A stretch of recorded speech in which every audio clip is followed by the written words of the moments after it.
بلدیہ اعلیٰ Hyderabad staff union CBA کی طرف سے میونسپل کارپوریشن کے ملازمین نے اسلام آباد میں سرکاری ملازمین پر تشدد اور گرفتاریوں کے خلاف شدید احتجاج کیا اور وفاقی حکومت سے مطالبہ کیا ہے کہ وہ فور سرکاری ملازمین کے مطالبات کو تسلیم کرے اور تمام گرفتار سرکاری ملازمین اور ان کے رہنما کو غیر مشروط رہا کیا جائے۔ احتجاج میں یونین کے صدر Ghulam Muhammad Qureshi, all Pakistan local government workers federation کے مرکزی نائب صدر عارف گدی، سندھ کے سینئر نائب صدر سید اسماعیل شاہ، حیدرآباد ڈویژن کے چیئرمین سید ذاکر حسین رضوی نے بھی خطاب کیا۔ مظاہرین نے جہاں شدید احتجاج کیا، وہیں all Pakistan local government workers federation کے سندھ کے جنرل سیکرٹری اکرم راجپوت نے بھی اپنے خیالات کا اظہار کرتے ہوئے سخت برہمی کا اظہار کیا۔ سنیے انہی کی زبانیں۔ حکومت پر لعنت، وفاقی حکومت پر لعنت، وفاقی حکومت پر لعنت۔ پاکستان بھر کے سرکاری ملازمین کی جانب سے اپنے مطالبات کے حق کے لیے جو دھرنا دیا گیا،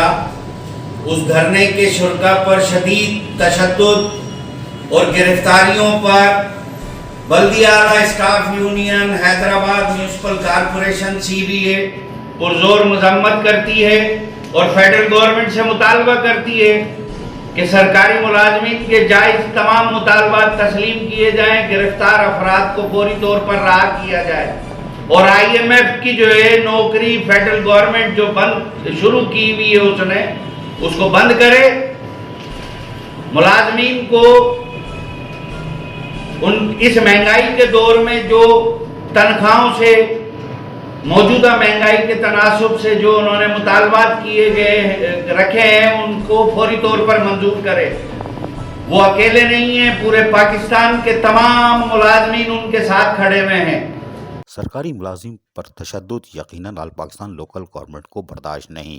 وہ تو ملازمین کے حقوق کے لیے پورے پاکستان میں سراپا احتجاج ہے اور کوششیں بھی کر رہی ہے، اور یقیناً حیدرآباد میونسپل کارپوریشن میں اسٹاف یونین احتجاج رنگ لائے گا۔ عزیز عارف، KBS بلدیاتی نیوز۔ ایسی ہی خوبصورت ویڈیوز فیوچر میں حاصل کرنے کے لیے ریڈ بٹن پر کلک کر کے اور بیل آئیکن کو پریس کر کے ہم سب کے سبسکرائبر بننا مت بھولیے۔